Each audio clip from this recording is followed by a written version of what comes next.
Дараагийн мэдээг танилцуулъя. Өмнөд Солонгос улс Кори нэг нэртэй цөмийн байгууламжаа ашиглалтнаас гаргах ийм шийдвэрийг гаргасан байна. За Өмнөд Солонгосын хувьд бол цөмийн салбарыг хөгжүүлэхэд ихээхэн ахиц дэвшил гаргаж байгаа. За мөн зарим гадаадын орнуудад бол цөмийн реакторуудыг барих ийм тендерийг үйл ажиллагаанд оролцсон туршлагатай. За тухайлах юм бол одоогийн байдлаар Чех улсад цөмийн бас байгууламж барих, цөмийн реактор барих ажилд оролцож байгаа. За мөн Казахстан бол шинээр цөмийн хүчин чадвартай болж байгаа. За энэхүү тендерт бол мөн Өмнөд Солонгосын зүгээс оролцож байгаа. За тийм утгаараа бол тус улсын цөмийн энэ хөгжил бол тодорхой шатанд хүрээд байгаа. За Өмнөд Солонгос тус улсын анхны арилжааны цөмийн реактор болох Кори нэртэй нэгжийг татан болгох зөвшөөрөл олгосон тухай тус улсын цөмийн аюулгүй байдлын хороо нэртэй байгууллагаас бүр гарагт мэдгдсэн. За мөн анх удаа реактор ашиглалтнаас гаргаж байгаагаа олон нийтэд хүргэж байгаа. За Бусан хотоос өмнөд зүгт байрлах Кори атомын цахилгаан станцын 1-р блок нь 1978 оны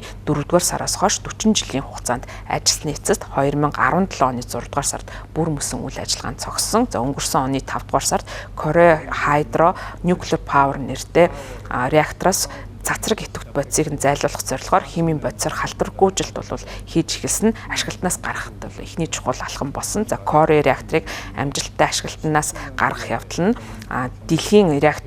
дэлхийн нийтийн хэмжээнд реакторыг татан болгох зах зээл шинэ бизнесийн боломжуудыг нээх учраас цөмийн болон холбогдох салбаруудад чухал ач холбогдолтой гэж Кори Hydro Nuclear Power агентлагаас байгууллагаас бол мэдгдсэн байна. За Кори нэртэй реакторыг бүрэн буулгах үйл ажиллагаанд ашигласан цөмийн түвшний агуулга барихтай холбоотой бэрхшээлүүдийн улмаас 12 жил хоошилж үргэлжилж байгаа ийм үйл явц байгаа.